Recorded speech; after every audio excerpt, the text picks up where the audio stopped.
ఈనాడు లేరా? యేసునామమున దయ్యమా వదిలిపో అంటే వదిలిపోతూనే లేదా, కక్కేస్తున్నారు. చాలామంది ఎంత మిమిక్రీ చేస్తారంటే యేసునామమున దయ్యమా వెళ్ళిపోంటే పరిగెత్తాలంట. అంత ఈజీదే దయ్యము. ఎవరి దగ్గరికి వచ్చింది తెలుసా? ప్రభు అయిన యేసు ప్రభు దగ్గరికే వచ్చింది. నువ్వు నిజంగా దేవుని కుమారుడివి రాళ్ళను రొట్టెలుగా చేసుకో. యేసు ప్రభు దగ్గరికే వచ్చేవంట. నువ్వు నిజంగా దేవుని కుమారుడివి రాళ్ళను రొట్టెలుగా చేసుకోనేది.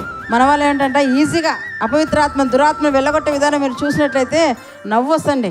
ఏం చేస్తుంటే యేసునామమున ఉచ్చాటన ఆనాడు యూదులు చేసినట్టుగా ఈనాడు చాలామంది కూడా భుక్తి కోసం, సంపాదన కోసం ఇది అడ్డు పెట్టుకొని చేస్తున్నారండి.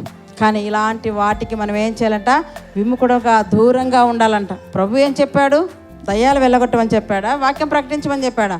మీరు సర్వలోకానికి వెళ్ళి సర్వసృష్టికి సువార్తను ప్రకటించనేది.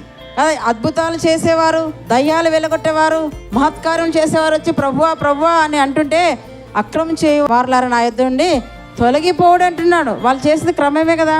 యేసునామమును ఉపయోగించారు కదా అంటే యేసు చెప్పింది వారు చేయలేదు, అన్నీ చేశారు. మనం ఏది పడితే అది గుడ్డిగా నమ్మితే చివరికి నష్టానికి, నాశనంలోకి మనము వెళ్ళిపోతాం.